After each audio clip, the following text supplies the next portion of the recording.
ಬೆಳಗ್ಗೆ ಆದರೆ ಸಾಕು ಏನಪ್ಪ ಬ್ರೇಕ್ಫಾಸ್ಟ್ ಮಾಡೋಣ ಅಥವಾ ಏನು ತಿಂಡಿ ಮಾಡೋಣ ಅಂತ ತಲೆ ಕೆಡಿಸ್ಕೊಳ್ತೀವಿ.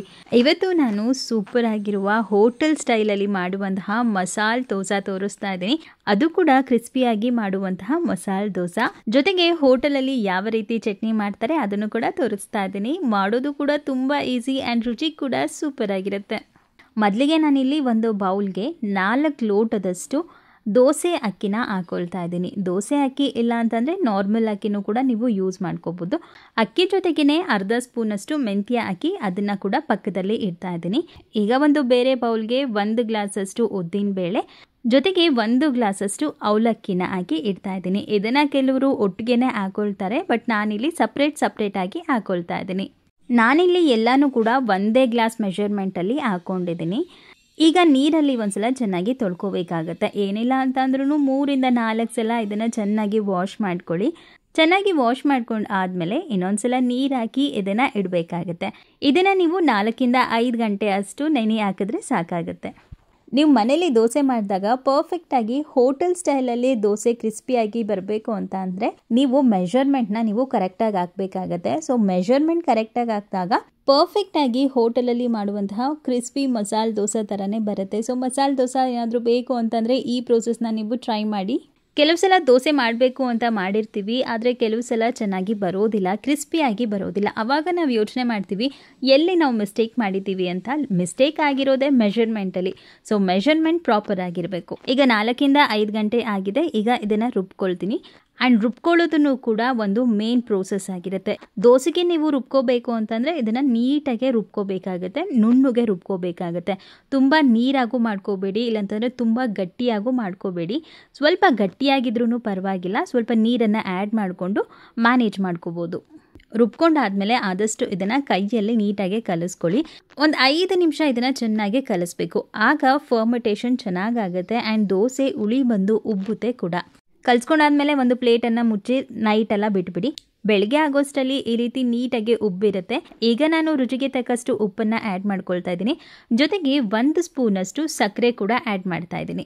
ಮತ್ತೆ ಇನ್ನೊಂದು 5 ನಿಮಿಷ ಚೆನ್ನಾಗಿ ಕಲಿಸ್ಕೊಳ್ಳಿ. ಒಂದು 5 ನಿಮಿಷ ಬಿಟ್ಟಾದ್ಮೇಲೆ ಈಗ ಅಂಚು ಚೆನ್ನಾಗಿ ಕಾಯ್ದಿರಲಿ, ಅದ್ರ ಮೇಲೆ ಸ್ವಲ್ಪ ನೀರನ್ನು ಸ್ಪ್ರಿಂಕಲ್ ಮಾಡಿ ಈಗ ದೋಸೆ ಹಾಕ್ತಾ ಇದ್ದೀನಿ. ನೀವು ಎಷ್ಟು ತೆಳ್ಳಗೆ ಬೇಕಾದ್ರೂ ಕೂಡ ಇದನ್ನು ಹಾಕೋಬೋದು. ಸೊ ಮಸಾಲೆ ದೋಸೆ ಅಂದಿದ ತಕ್ಷಣ ಇದು ಕ್ರಿಸ್ಪಿಯಾಗಿ ತೆಳ್ಳಗೆ ಇರಬೇಕಲ್ವಾ, ಸೊ ಅದೇ ಥರ ಹಾಕೊಳ್ತಾ ಇದ್ದೀನಿ. ಇದ್ರ ಮೇಲೆ ತುಪ್ಪ ಅಥವಾ ಎಣ್ಣೆ ಯಾವುದಾದ್ರೂ ಹಾಕೋಬೋದು. ಸೊ ಮಸಾಲೆ ದೋಸೆ ಅಂದಾಗ ಸ್ವಲ್ಪ ತುಪ್ಪ ಇದ್ರೆ ಚೆನ್ನಾಗಿರುತ್ತೆ, ಬಟ್ ತುಪ್ಪ ಯಾರಿಗೆ ಇಷ್ಟ ಆಗೋದಿಲ್ಲ, ಸೊ ಅವರು ಎಣ್ಣೆ ಆಪ್ಷನ್ಗೆ ಹೋಗ್ಬೋದು. ಮಸಾಲೆ ದೋಸೆ ಅಂದಿದ ತಕ್ಷಣ ಫಸ್ಟ್ ನೆನ್ಪು ಬರೋದೇ ಕ್ರಿಸ್ಪಿನೆಸ್ ಹಾಗೆಯೇ ಕಲರ್. ನೀವು ಮಸಾಲೆ ದೋಸೆ ಮಾಡಬೇಕಾದ್ರೆ ಯಾವಾಗ್ಲೂ ಕೂಡ ಫ್ಲೇಮ್ ಲೋವಲ್ಲಿರಲಿ. ಸೊ ಫ್ಲೇಮ್ ಲೋವಲ್ಲಿ ಇಟ್ಕೊಂಡು ಇದು ಕ್ರಿಸ್ಪಿ ಆಗೋ ತನಕನೂ ಕೂಡ ವೆಯ್ಟ್ ಮಾಡಬೇಕಾಗತ್ತೆ. ಸೊ ಕ್ರಿಸ್ಪಿ ಆಗ್ತಿದ್ದಂಗೆ ನೀವು ಇದನ್ನು ಸರ್ವ್ ಮಾಡ್ಕೋಬೋದು. ಇದನ್ನು ಬಿಸಿಯಾಗಿ ನೀವು ಸರ್ವ್ ಮಾಡಿದ್ರೆ ತುಂಬಾ ಚೆನ್ನಾಗಿರುತ್ತೆ. ಆ್ಯಂಡ್ ನೀವು ನೋಡ್ತಾ ಇರ್ಬೋದು ಕಲರ್ ಕೂಡ ಎಷ್ಟು ಚೆನ್ನಾಗಿ ಬರ್ತಿದೆ ಅಂತ ಹೇಳಿ. ಸ್ವಲ್ಪ ಟೈಮ್ ಹಿಡಿಯುತ್ತೆ ಕ್ರಿಸ್ಪಿ ಆಗೋದಕ್ಕೆ, ಬಟ್ ತುಂಬಾ ಕರುಮ್ ಅಂತ ಇರುತ್ತೆ. ಸೊ ಹೋಟೆಲ್ಗಿಂತ ಸೂಪರಾಗಿ ಬರುತ್ತೆ. ಸೊ ನೀವು ಮನೇಲಿ ಯಾವ ಥರ ಪ್ರೋಸೆಸ್ನ ನೀವು ಟ್ರೈ ಮಾಡ್ತೀರಾ, ಸೊ ಆ ಪ್ರೋಸೆಸ್ಸಲ್ಲಿ ಬರುತ್ತೆ. ಮಸಾಲೆ ದೋಸೆ ತಿನ್ನಬೇಕು ಅಂದಾಗ ಹೋಟೆಲ್ಗೆ ಹೋಗಿ 60 ರೂಪಾಯಿ 100 ರೂಪಾಯಿ ಕೊಟ್ಟು ಒಂದು ದೋಸೆ ತಿನ್ನೋ ಬದಲು ಮನೇಲಿ ಆರಾಮಾಗಿ ಕ್ರಿಸ್ಪಿಯಾಗಿ ಮಸಾಲೆ ದೋಸೆನ ಮಾಡ್ಕೋಬೋದು. ದೋಸೆ ಅಂದಿದ ತಕ್ಷಣ ಚಟ್ನಿ ಇರಲೇಬೇಕಲ್ವಾ, ಸೊ ಅದು ಕೂಡ ನಾನು ಹೋಟೆಲ್ ಸ್ಟೈಲಲ್ಲಿ ಚಟ್ನಿ ಮಾಡಿ ತೋರಿಸ್ತಾ ಇದ್ದೀನಿ. ಒಂದು ಮಿಕ್ಸಿ ಜಾರ್ಗೆ 2 ಹಸಿಮೆಣಸಿನ್ಕಾಯಿ, ಅರ್ಧ ಸ್ಪೂನಷ್ಟು ಜೀರಿಗೆ, ನಾನಿಲ್ಲಿ 2 ಸ್ಪೂನಷ್ಟು ಉರಿಗಡಲೆ ಅಥವಾ ಕಡಲೆನ ಇಲ್ಲಿ ಹಾಕೊಳ್ತಾ ಇದ್ದೀನಿ. ಇದು 2 ಸ್ಪೂನಷ್ಟು ಇರಲಿ. ಜೊತೆಗೆ 1 ಇಂಚಷ್ಟು ಈರುಳ್ಳಿ ಹಾಕೊಳ್ಳಿ. ಹಾಗೆಯೇ ಶುಂಠಿ, ಒಂದು ಬೆಳ್ಳುಳ್ಳಿ, 2 ಬೌಲಷ್ಟು ತೆಂಗಿನ ತುರಿನ ಹಾಕ್ಕೊಂಡು ಸ್ವಲ್ಪ ನೀರು ಹಾಕ್ಕೊಂಡು ಇದನ್ನು ನುಣ್ಣಗೆ ರುಬ್ಕೊಳ್ಳಿ. ಬೇಕಿದ್ರೆ ಕೊತ್ತಂಬರಿ ಸೊಪ್ಪನ್ನು ಕೂಡ ಆ್ಯಡ್ ಮಾಡ್ಕೋಬೋದು, ಇಲ್ಲ ಅಂತಂದರೆ ಹಾಗೆಯೇ ಮಾಡ್ಕೋಬೋದು. ಈಗ ನಾನು ರುಚಿಗೆ ತಕ್ಕಷ್ಟು ಉಪ್ಪನ್ನು ಹಾಕಿ ಇದನ್ನು ಒಂದು ಬೌಲ್ಗೆ ಟ್ರಾನ್ಸ್ಫರ್ ಮಾಡ್ಕೊಳ್ತಾ ಇದ್ದೀನಿ. ಕೆಲವ್ರಿಗೆ ಚಟ್ನಿಗೆ ಒಗ್ಗರಣೆ ಹಾಕಿದ್ರೆ ಇಷ್ಟ ಆಗುತ್ತೆ, ಸೊ ಅದನ್ನು ಕೂಡ ತೋರಿಸ್ತಾ ಇದ್ದೀನಿ.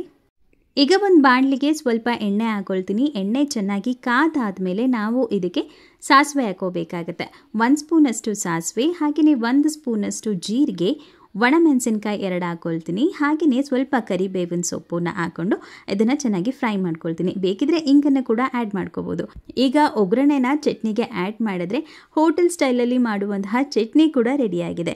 ಸೊ ನೋಡಿದ್ರಲ್ಲ ಫ್ರೆಂಡ್ಸ್, ಹೋಟೆಲ್ ಸ್ಟೈಲಲ್ಲಿ ಕ್ರಿಸ್ಪಿ ಮಸಾಲೆ ದೋಸೆ ಹೇಗೆ ಮಾಡೋದು, ಹಾಗೆಯೇ ಹೋಟೆಲ್ ಸ್ಟೈಲಲ್ಲಿ ಚಟ್ನಿ ಕೂಡ ಯಾವ ರೀತಿ ಮಾಡೋದು ಅಂತ ಮಾಡೋದನ್ನು ಕೂಡ ತುಂಬಾ ಈಸಿ. ಸೊ ನೀವು ಒಂದ್ಸಲ ನಿಮ್ಮ ಮನೇಲಿ ಟ್ರೈ ಮಾಡಿ, ಖಂಡಿತವಾಗಿಯೂ ನಿಮಗೂ ಕೂಡ ಇಷ್ಟ ಆಗುತ್ತೆ. ಸೊ ಈ ರೆಸಿಪಿ ನಿಮ್ಗೆ ಏನಾದರೂ ಇಷ್ಟ ಆಗಿದ್ರೆ ಪ್ಲೀಸ್ ಲೈಕ್ ಮಾಡಿ, ಶೇರ್ ಮಾಡಿ, ಕಮೆಂಟ್ ಮಾಡಿ, ಹಾಗೆ ಸಬ್ಸ್ಕ್ರೈಬ್ ಮಾಡ್ಕೊಳ್ಳಿ. ಜೊತೆಗೆ ಯಾರೆಲ್ಲ ಸಬ್ಸ್ಕ್ರೈಬ್ ಆಗದೆ ವಿಡಿಯೋ ನೋಡ್ತಾ ಇದ್ದೀರೋ ಪ್ಲೀಸ್ ಸಬ್ಸ್ಕ್ರೈಬ್ ಆಗಿ. Thanks for watching. ಬಾಯ್.